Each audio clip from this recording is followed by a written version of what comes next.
Hello, good morning. Tema pada hari ini adalah mengapa Tuhan harus menjadi manusia dan mati disalib ya? Why God has to become human and die on the cross?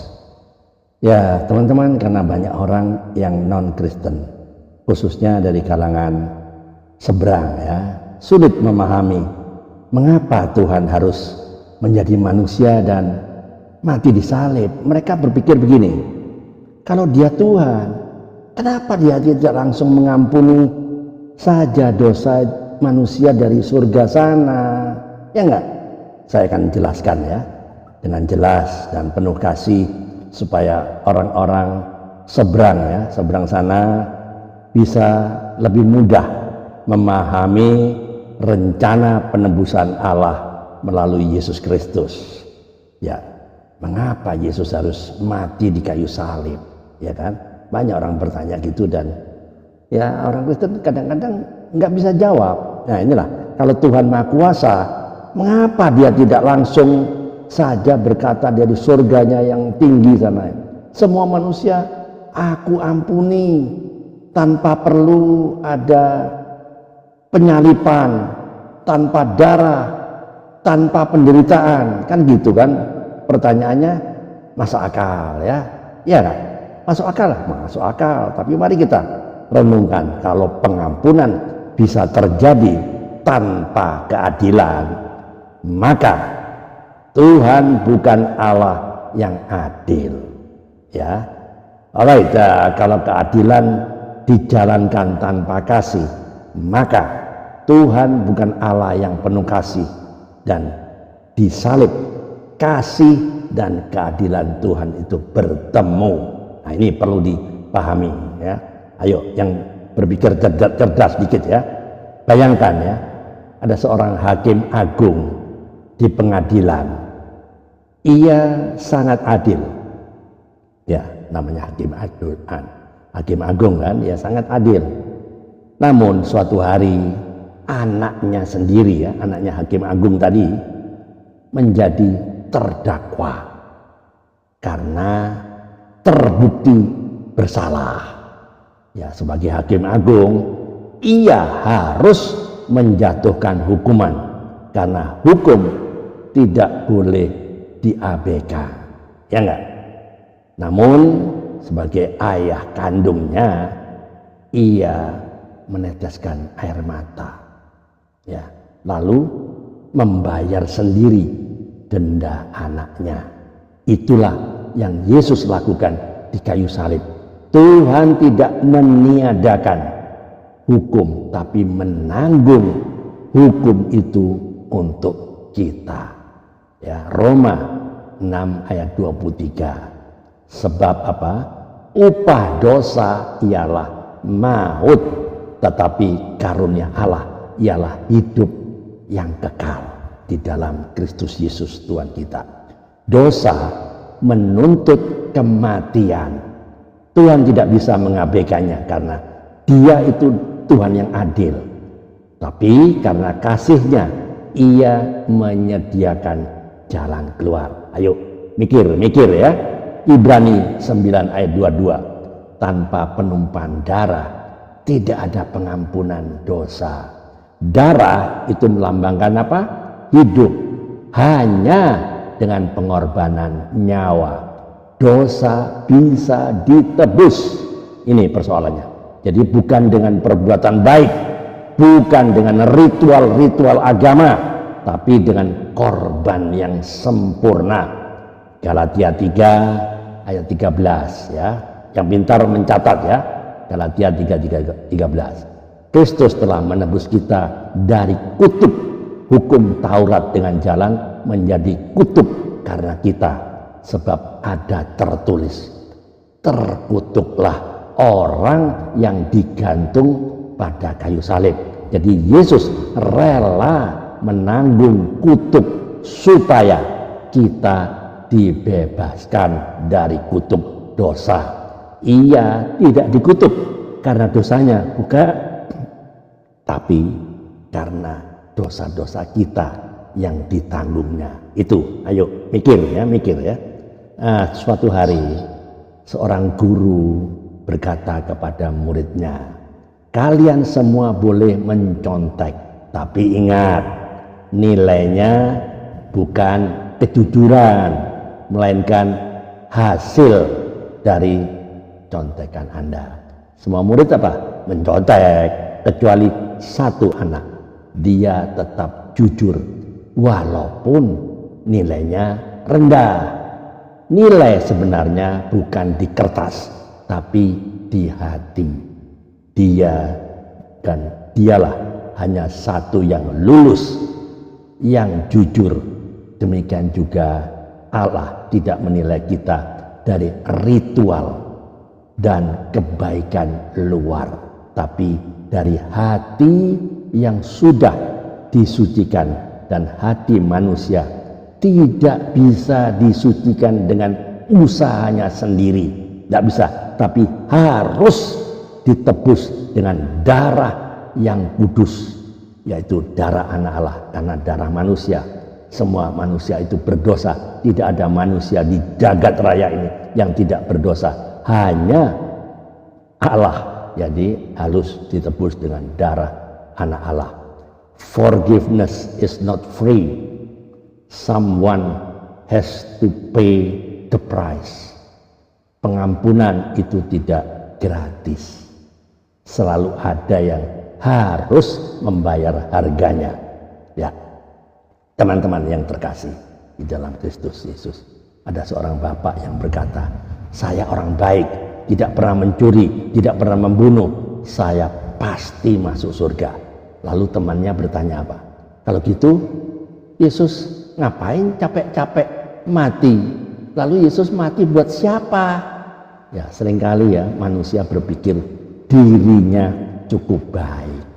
Tapi kalau kesempurnaan bisa dicapai dengan kebaikan kita, salib tidak pernah diperlukan lagi. Justru karena kita tidak sanggup membayar dosa, Yesus turun tangan sendiri.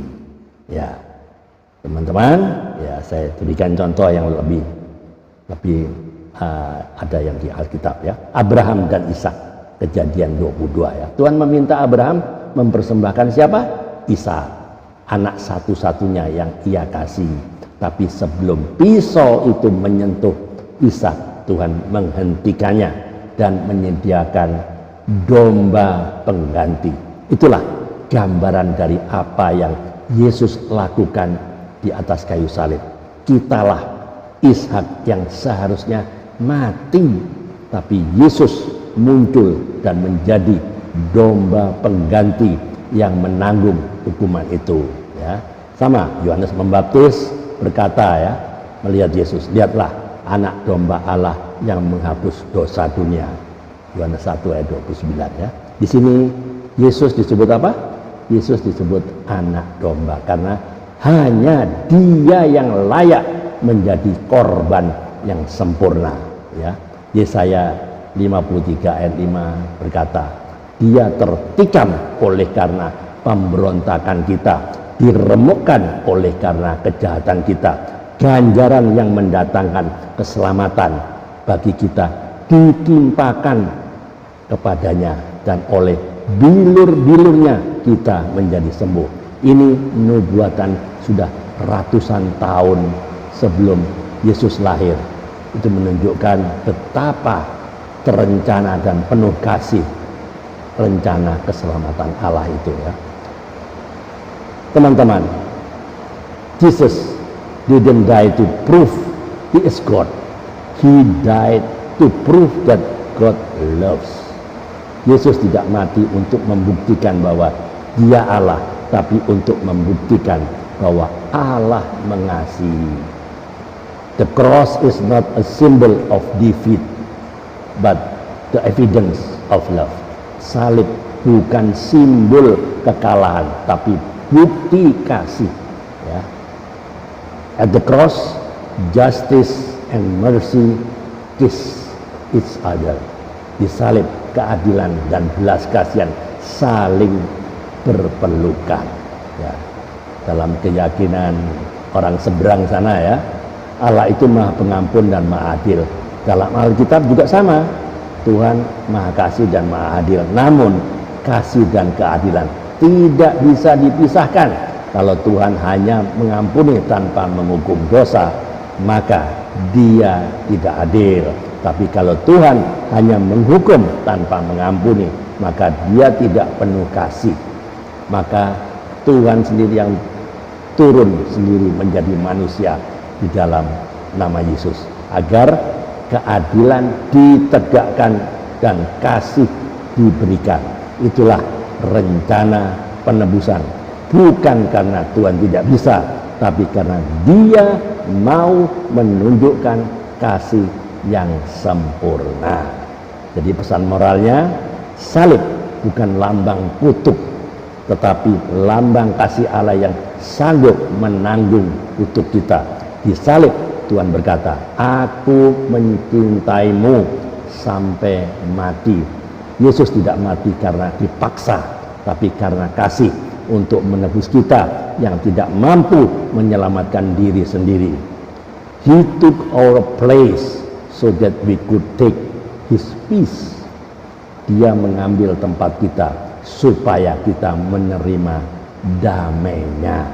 Jadi closing statementnya, teman-teman, Yesus tidak datang untuk mendirikan agama baru, tidak datang ke dunia untuk bawa agama yang baru, bukan.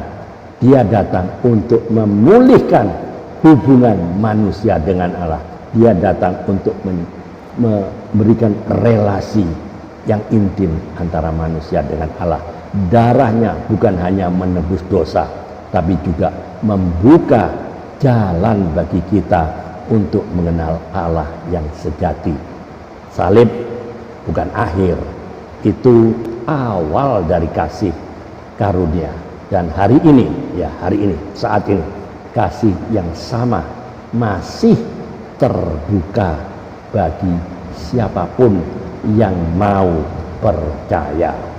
Teman-teman, mari kita jawab secara jujur ya pertanyaan. Tolong jawab jujur ya. 1. Apakah Anda sungguh memahami makna penebusan Yesus di kayu salib? 2. Apakah Anda masih berpikir bisa selamat karena kebaikan Anda sendiri? 3. Apa yang Anda rasakan ketika tahu bahwa Tuhan sendiri yang rela menanggung dosa-dosa saya? 4. Bagaimana Anda akan hidup setelah tahu bahwa hidup Anda sudah ditebus dengan darah yang mahal? Amin. Tuhan Yesus, terima kasih karena Engkau tidak memilih jalan yang mudah. Engkau memilih jalan salib, jalan penderitaan, supaya aku diselamatkan. Aku sadar aku tidak layak dan tidak sanggup menebus diriku sendiri. Ampuni semua dosaku dan sucikan aku dengan darah-Mu yang kudus. Tolong aku untuk hidup sesuai dengan kasih-Mu dan memakai hidupku untuk memperkenalkan kasih-Mu kepada orang lain. Di dalam nama Tuhan Yesus Kristus kami berdoa dan mengucap syukur. Alright, keep on fire, keep on moving. Tiada hari tanpa bersaksi tentang Kristus, tiada hari tanpa memberitakan kebenaran, tiada hari tanpa memenangkan jiwa. Ayo mikir. Tuhan Yesus memberkati. Amin.